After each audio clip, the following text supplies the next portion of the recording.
Just looking for that tweet to come out. I'm gonna smash tweet, smash retweet. You need a vocal warm up, Kyle. Oh, little squatch call. Squatch call to get us going. No squatch calls tonight. No. I got my fidget spinner. I'm ready to go. All right. Why don't you lead us in? Takes on takes. Takes on takes. It's Monday night, live on your podcast feed Tuesday. All right. What's better than this? Guys being dudes here on the Draft Dudes podcast, presented by Locked On. It's Joe Marino and Kyle Krabs and Dre Harris from the Draft Network. Yeah. And we are your hosts here on this live episode of Takes on Takes. It's Monday night. If you're watching live, it's Tuesday in your podcast feed. Gentlemen, welcome to the show. Dre, good to have you, my dude. Hey, man. Thanks for having me again. Great to be here. Excited to take some takes on, man. Let's take on some takes, baby. Let's do it. Absolutely. I like that. We're going to take on the takes. That's the new show description. So, he's got to come back every week now. Hey. I love it. All right, well, we got some stuff in the bullpen to get us started here as the spicy stuff comes in from the... Yeah, we're relying on everybody in the comments. Go ahead, send us some hot takes now. Dre's first live bullets, you know what I mean? So, serve them up nice. This one's nice because Dre's a bit of an expert on the AFC West, and so this one is spicy regarding the AFC West. It comes from Jason, and Jason says, Jerry Jeudy will have more 40-plus yard touchdowns this season than Tyreek Hill. Wow. Well, listen, I like the things that they've done in Denver here within the past draft. I think they've added some good pieces. I think they'll surprise some teams in their conference and could be a dark horse team for a wild card spot. But I'm going to disagree for a combination of these things. I think Broncos have another deep attack in KJ Hamler, who's a dynamic guy. I think they'll also have probably a more balanced attack with Gordon and Lindsey in the backfield. So I think with Tyreek's run after the catch ability is unparalleled, and with Patrick Mahomes' ability to extend plays, all of that for me gives the nod to Tyreek. So I think that Tyreek will have more 40-plus yards plays than Mr. Jeudy. I will say this. I like Jerry Jeudy a lot, but I'm with Dre. You got to be nuts to bet against Tyreek Hill on 40-plus yard touchdown plays. Man.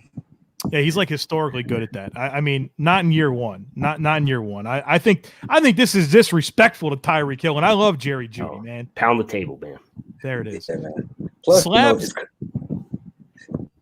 Sorry. No, you're good. You're good. Slabs McGee. We're going to go with the Yannick Ngakoue take here. Okay. It's simply this. The Yannick trade is good value to both sides and fits where each team is in their life cycle. Kyle, isn't it beautiful to see terms like life cycles and justifying trading? Now, I know what Dre Harris is going to say. He's going to say there is no justification for sending good players out of your building for draft picks, especially a 2 and potentially 3, because, Dre, we just talked about this today with Jacksonville. You got to hit those picks. But generally speaking, with where Jacksonville is, I think it does make sense that if they're being honest with themselves, they're not close to competing. So if you don't want to pay that contract, it gives you more flexibility moving forward. That's how you can justify it. And I think that's exactly how Jacksonville fans should look at this trade. Sure.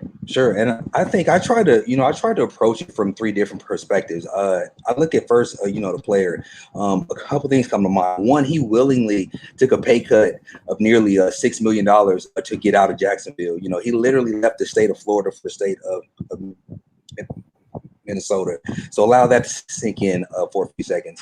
Not to mention the money he's losing in leaving a city that doesn't necessarily have state tax.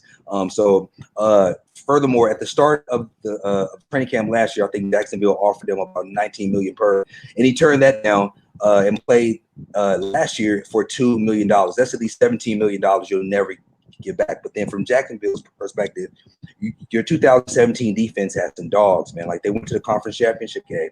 That defense had Calais Campbell, Ngakoue, Jalen Ramsey, Bouye, Barry Church, Darius, Dante Fowler, Gibson. seven of those players were Pro Bowl players at one particular time or another, and have been cut or traded here within the last 2 years. So if talent acquisition is the lifeblood of your team, then keeping and being able to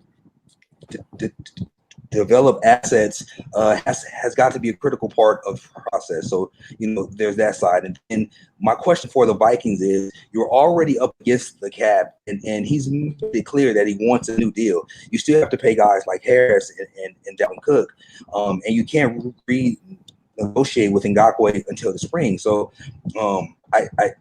are you going to be able to re-sign him, or is this going to be a one-year rental for a second and a fifth? I can't. My take is, out of the three guys that you mentioned, we have Yannick Ngakoue, Anthony Harris, and Dalvin Cook. I think the least likely guy to come back out of that trio is Dalvin Cook. As it should be. Running backs, paying them. Yeah.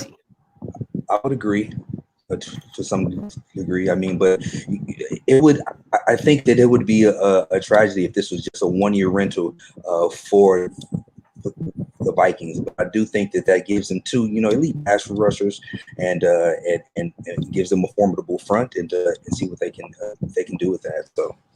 Yeah, it's a shame that we lost Michael Pierce too, right? I mean, he opted out, and he obviously made a decision that he felt like was best for him. And, every player, more power to them for making that decision. But you think about what, heaven forbid this is a one-year rental for Minnesota, like Dre, you're talking about. You think, man, like, we get Pierce in there, we get Jan, we get Danielle Hunter. Like, you're real scary up front all of a sudden. It doesn't matter if they got that big man crush on Shamar Stephen or anybody else that's playing that other defensive tackle spot, because those three dudes are real plus assets. They can get after the quarterback for sure. Here's a spicy one that deals with a West Coast player. Last year's tight end class was kind of underwhelming. So this one's spicy from Michael from the Premium Slack. Michael, a big Patriots fan, as he lets us know all the time. All the time. He said, Devin Asiasi will have the best statistical year of any tight end from this draft class based on how much the Patriots utilize a tight end, how many times Cam throws to a tight end, and the fact that Asiasi is tight end 1 for the New England Patriots.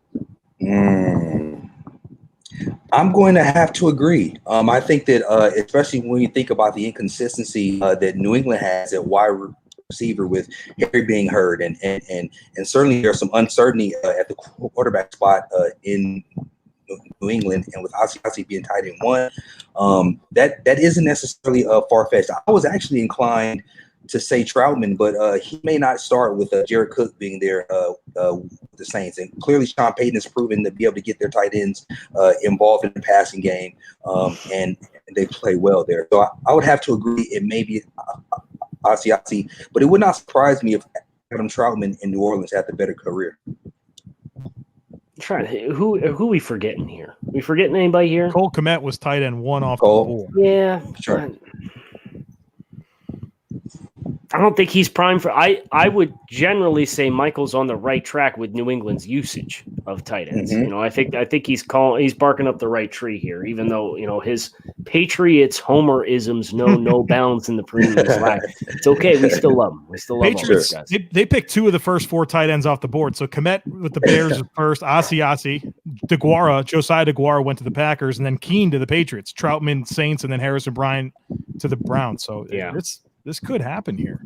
Guys, I don't know if you've had a chance to see the breaking news that just came through. Derwin James needs knee surgery. He is out for 6 to 8 months. That's the year. Pretty much. And it's just totally brutal, man, where, like, he was so good his rookie year, and then he got hurt last year. And, man.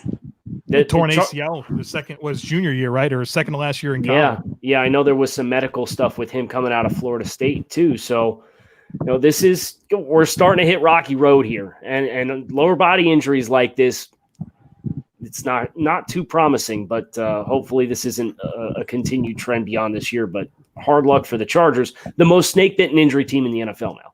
It's confirmed. they've had to deal with so much adversity, man. And James is such a great player. You know, he's young. But again, your best ability is your availability. And if he hasn't proven to be able to stay on the field, but he's such a good player, man. He played a guy everywhere. And it's just an unfortunate thing for the Chargers. So, Joe, what's your biggest takeaway here? I hope Nasir Adderley's ready, because I mean, I don't know that it's not the same type of role, but this is going to accelerate his opportunity to contribute. I know Rayshon Jenkins played a ton for them last year, so we've been very complimentary of the depth that the Chargers have on defense, especially on their secondary. And this was a really good pass defense last year without Derwin, and they add Chris Harris Jr. to the mix here, so they still got pieces, but I think you really lose out on the ceiling of what this Chargers defense and pass defense could be, and they need this player, man. The tight ends in this division are so good, man. You got Noah Fant, you got Kelsey, you got Darren Waller caught 90-something passes last year. Like, this is the type of player that you need in this division, and I didn't necessarily think the Chargers were primed to compete, but I thought the strength of their team was their defense, and obviously this is a hit, but unfortunately we're becoming used to the Chargers without Derwin James, and that's a problem. Joe, Dre is very much after your heart with the best ability is availability. Joe has dropped that line dozens and dozens of times on this podcast, so yeah. It's only fitting that our third draft dude is well versed already. Yeah. Joe's one of your favorite sayings. It's true, man, and Joe's the best, man. I mean, so if I can steal something from Joe, man, I'll take it for sure. Let's see. How about a Carolina Panthers take for Joe? The Panthers have the worst offensive line in the NFL. I already see some looks here from my colleagues. So who wants to go first here? I want to take this. I don't think they do. I think they have a bad offensive line. Bad. But if Okung and Moton are healthy, that's actually a good pair of tackles. Mm-hmm. Let's be honest, and that's a good pair of tackles. Paradis was a disaster last year, but hopefully he's healthy now and he can be a reasonable starting center for them. John Miller has been a reasonable starting guard in the league. Now that other guard position's real nervous, especially if like Michael Schofield is going to be the guy to claim the job. Could be Dennis Daly. So I feel better about that than I do the Rams. I mean, go ahead, Trey. That the Rams are in trouble, man. I mean, they're in trouble up front. They have 2 aging tackles. Havenstein is getting old. He didn't play well this past year. I think that the Rams would definitely be competition for the worst offensive line in the National Football League, man. And it's really unfortunate because they have a young, what they believe to be a franchise quarterback in Jared Goff. But you got to be able to protect, man. I mean, so I know that the Carolina has had some adversity with their line, but geez, man, the Rams they're in a tough spot, man. They're in a really tough spot. Dre, I would ask you if you would give any consideration, and obviously scheme and style of play kind of helps mask offensive line issues in some places, but another one of the teams that you're responsible for regionally across our pro scouting, the Arizona Cardinals. You think about that offensive line, and obviously they made the decision to bring back DJ Humphries, but the only notable addition they made on the offensive line was drafting Josh Jones in the 3rd round, who's a developmental kind of tackle in his own right, pretty athletic, but not very polished. Where do you think they rank on that spectrum of like Carolina and the Rams and so on?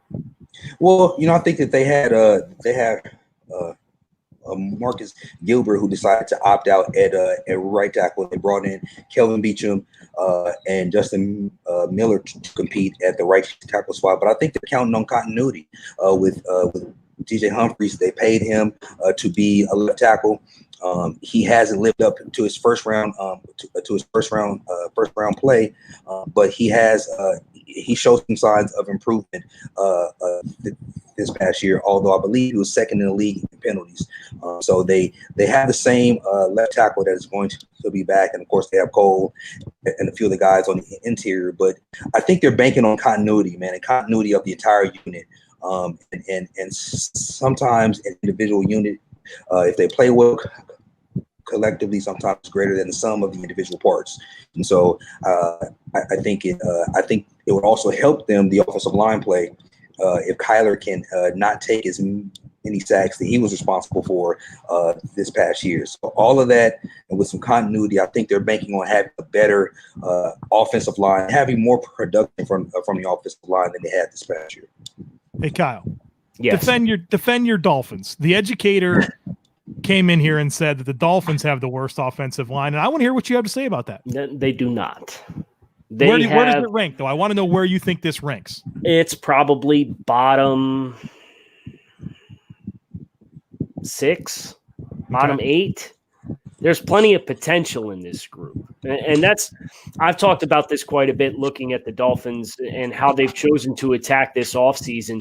Really impressed with the consistency with the vision that they're looking at, where they brought in Austin Jackson, who's 325 pounds. They brought in Eric Flowers, who's 342 pounds on the updated roster. They brought in Ted Karras. He's the smallest starter on the offensive line. He's like 318. They drafted Solomon Kinley in the 4th round. They traded up to get him. He's 339 pounds. And they drafted Robert Hunt, who's 324. Like, beef. A lot of power at the point of attack. And they bring in Jordan Howard to play in the running back position. And I think with the Chan Gailey style of offense, kind of the same thing that I was alluding to with Dre with Arizona, this is not an offense that's going to do a bunch of 7 and 9 step dropbacks and going to push the ball vertically down the field. They're going to space you out. They're going to run RPOs. They're going to run downhill against light boxes. And if you get that conflict defender that's standing out on the hash and he triggers into the box, we're going to pull it. We're going to throw the slant behind him in the first window. That's how they're going to operate this offense. And because of that quickness to release, I think they're going to be able to mask some of the pure protection issues that they might have in having raw offensive tackles, whether it's Jesse Davis at right tackle or Robert Hunt. And then you'll probably have Austin Jackson right from the jump, starting from the get-go. But these guys are big, they're long, they're physical. So I think stylistically there's enough there that can mask and prevent this team from being what it was last year, which I think it was like out of 157 qualifying offensive linemen, the best graded Miami Dolphins offensive lineman last year was like 145th. Like, they were terrible last year. You can't get any worse than they were last year. So I think they're moving in the right direction. We had an interesting take here from Cam. I wanted to get both of your opinions on. I'll start with you, Joe. Micah Parsons officially entered into this draft class. He's not going to play no matter when Penn State and then the Big Ten decide that they're going to play football. Micah Parsons is closer to Derwin James than Jalen Smith. Joe, you want to go? I guess I don't like either one of these names being mentioned with Micah Parsons. I don't think Jalen Smith's a good comp. I mean, I certainly don't think Derwin James is a good comp. I like Micah Parsons as like a true Mike linebacker, a very instinctive guy, understands run fits, can flow sideline to sideline. I don't think there's any limitations to what he can do. I don't think he's like a see and chase type player. I think he's very complete. And so, I mean, Derwin, if you want to say like from a versatility perspective, he's more similar to Derwin because he checks the versatility box. Like I don't think Jalen Smith does, but these wouldn't be names that I would dump when it comes to discussing Micah Parsons. Yeah, if I had to choose out of the two names, I think he's closer to Jalen Smith than he is to Derwin James. I actually evaluated Jalen Smith when he came out, and it was some of the best tape I've ever seen. I mean, the guy was a complete athlete, fast, downhill, instinctive, tough, physical. He had everything that you want in an ideal linebacker prior to the injury. And I think that he's recovered well. But as far as an athlete and being able to play and line up anywhere and so forth, I think he's closer to Jalen pre-injury in the tape that I saw of him coming out than to Derwin James. I think that's the biggest thing that I would ask myself is, okay, can I see Micah Parsons lining up against Keenan Allen and covering one-on-one in practice the way that Derwin James was doing on Hard Knocks? I don't think so. Micah Parsons ain't covering one of the best route runners in football, right? So that iron sharpens iron dynamic with what they have there, and that was really fun to watch on Hard Knocks. Micah Parsons is interesting for me because I think his pass coverage isn't a strength, and I think that's something that is similar to Jalen Smith, But I think Micah Parsons can be much more dynamic on third downs as an attack-type player and getting home in blitzes and pressures. And that's really where, the third down for values, that's what separates a guy from being a top 10 pick. And you think about some of these guys that are going really early, they have value on third downs, whether it's in coverage or as pressure players, or a guy who's an end of the first round, early second round type player. And Jalen Smith, for what he is, the limitations that he has in coverages aside, is good sideline to sideline range. He's instinctive. He gets into fits really well. He's got good anticipation between the tackles. You just don't want him out in space all that much. And I think Micah Parsons is a little bit of a better athlete than what Jalen Smith has become after his injury and the recovery to it, as Dre pointed out. But I think he's got a little bit more ceiling to him as a pressure player. And I really want to see Micah Parsons go to an aggressive defense that schemed pressures or schemed overloads, right? Where we might bring 4, but we're going to bring 4 on this side and we're going to drop out on this side. So that way we got you in a numbers game because of our pre-snap look. If you slide protection the wrong way, those opportunities to craft and manufacture pressures, I think Parsons playing forward and passing down is where you'll really do him the most service. Let's see here. What do we got? Oh, the Sean Black, a little bit of slander for OBJ. Odell Beckham Jr. is the most overrated wide receiver in the NFL. Who has thoughts here? Dre does. He's getting ready. Yep. Blasphemous. Bring up the term blasphemous. Listen, man, Odell Beckham Jr. is a dynamic player. He's a very, very good receiver. I would say great receiver, but like with certain players, you have to put them in the right system, within the right scheme, have a consistent guy that throws him the football, and be able to have a coordinator who can call certain plays to accentuate your strengths. So he just hasn't, of course, he's been injured some here within the past few years. So it's going to be interesting to see him play in Cleveland, and if they can protect Baker up front for long enough to be able to get the ball to him and Jarvis, man. But to say he's the most overrated receiver in the NFL, I think I disagree with that. He's a very good player, but again, he's been hurt, and I don't think he's been in ideal situations to highlight his strengths. But as far as the player and the attributes, he's very good, man. Kind of struck me as like they made a lot of lame efforts to just try and feed him the ball last year, and he got his targets, but it's like, are we really getting him his targets in the way in which he would be best suited to get his targets and to eat? And it just kind of felt like, from the top down, they really didn't have the chemistry and everybody wasn't on the same page the way they needed to be to operate at a high level. Yeah. Most overrated receiver in the NFL isn't Odell Beckham Jr. It's Julian Edelman. Correct. You're talking about Hall of Fame resumes. Dre, I don't know if you caught that episode of the show. We poor Julian, I won't say poor Julian Edelman. The dude's like starting NFL wide receiver. He's won a Super Bowl. Right. We hammered this dude. We're like, there's people saying that Julian Edelman Hall of Fame resume. We went through the list of how many guys have put up better numbers than Julian Edelman that aren't in the Hall of Fame. Now, if you want to say that catch against the Falcons was a Hall of Fame moment, okay, yeah, the ball's this far off the ground, right? But to say that Edelman is a Hall of Fame resume at this point, I ain't buying. No. Not buying. I certainly wouldn't say that either. I couldn't see that. But let's see here, scrolling through. Here's a good one from Abello. Take Trey Lance performs poorly or badly in his one game, North Dakota State playing the showcase game against Central Arkansas. Is that who they're playing against? Yeah, our Bears. Our Bears. Joe won some money with Central Arkansas over the weekend, so he's a big Bears fan. My guy. And Abello says because he plays badly, he drops out of the top 10 in next year's draft. I don't think so. Thoughts? No, look. NFL teams are smarter than this. I know they don't get everything right, but They saw Trey Lance in a normal year last year. They know the player that he is. You're not going to throw away everything that the man accomplished last year and the skill set that he showed because he got together for one random October day to play against Central Arkansas in a situation where you just cannot possibly be in your best moment, right? Just because you haven't had any of the normal circumstances to prepare for the game. There's just no way that you're going to put all it can't be that meaningful of a game for him. Yeah, so no matter how he plays, whatever you thought of him going into the year should continue to be your stance.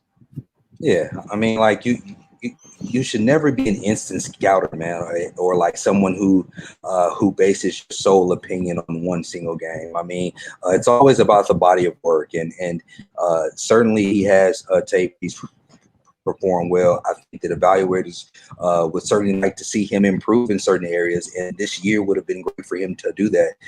But to say he would drop out of the top 10 based off of one game, I think that's incorrect. I think that the traits are still there. He does have some areas that he needs to clean up for sure.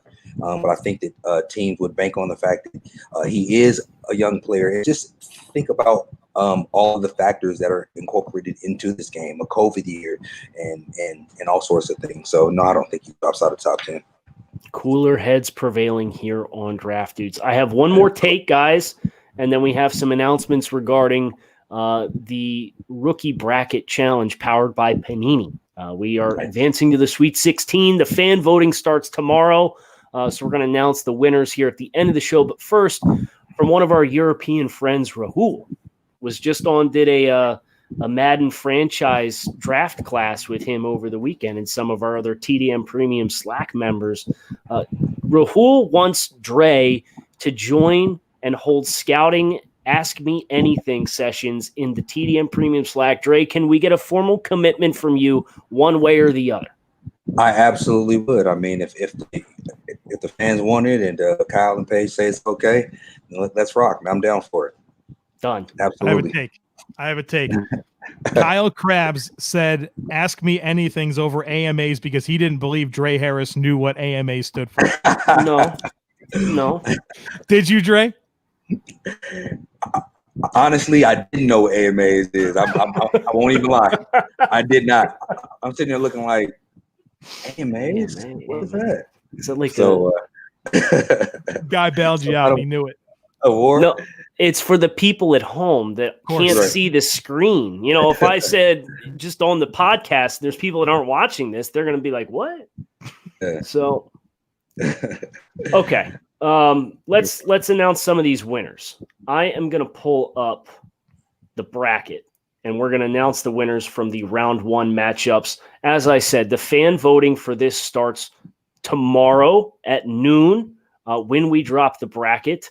But this has been a really fun kind of kickoff series that Joe and I started yesterday, and now we're going to have everybody get in on all the action and help us decide who the winners are. So we had divided, if you missed the stream yesterday or the Monday edition of Draft Dudes, we took one rookie representative from all 32 teams, and we divided them into 4 regions: offensive backfield, trenches, wide receivers, and defensive back 7.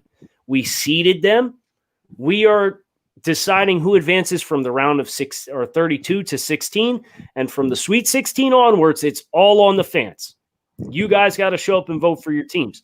Now, Joe Burrow and A.J. Dillon was the 1-8 matchup in the offensive backfield region.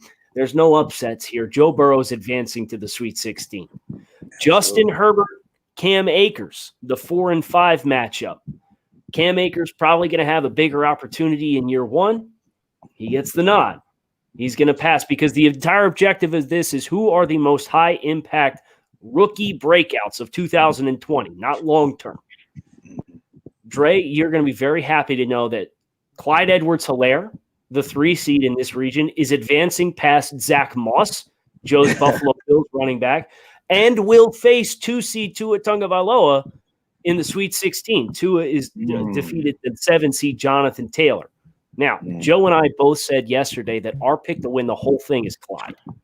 So we'll see. In the trenches region, 1 seed Chase Young defeats Ross Blacklock of the Houston Texans. Number 5 seed Micah Becton defeats Derek Brown of the Carolina Panthers. So Chase Young versus Micah Becton. Jedrick Wills defeated Tristan Wirfs. That was a close one. Wow. And Cesar Ruiz, 7 seed, upsetting, thanks to some unanimous choices amongst the TDN staff. Joe, our sleeper lives on. Cesar Ruiz advancing to the Sweet 16. The other 2 brackets, we'll do wide receivers and we'll do back 7 real quick, and we'll get out of here. Jerry Jeudy, 1 seed, Denver Broncos advances.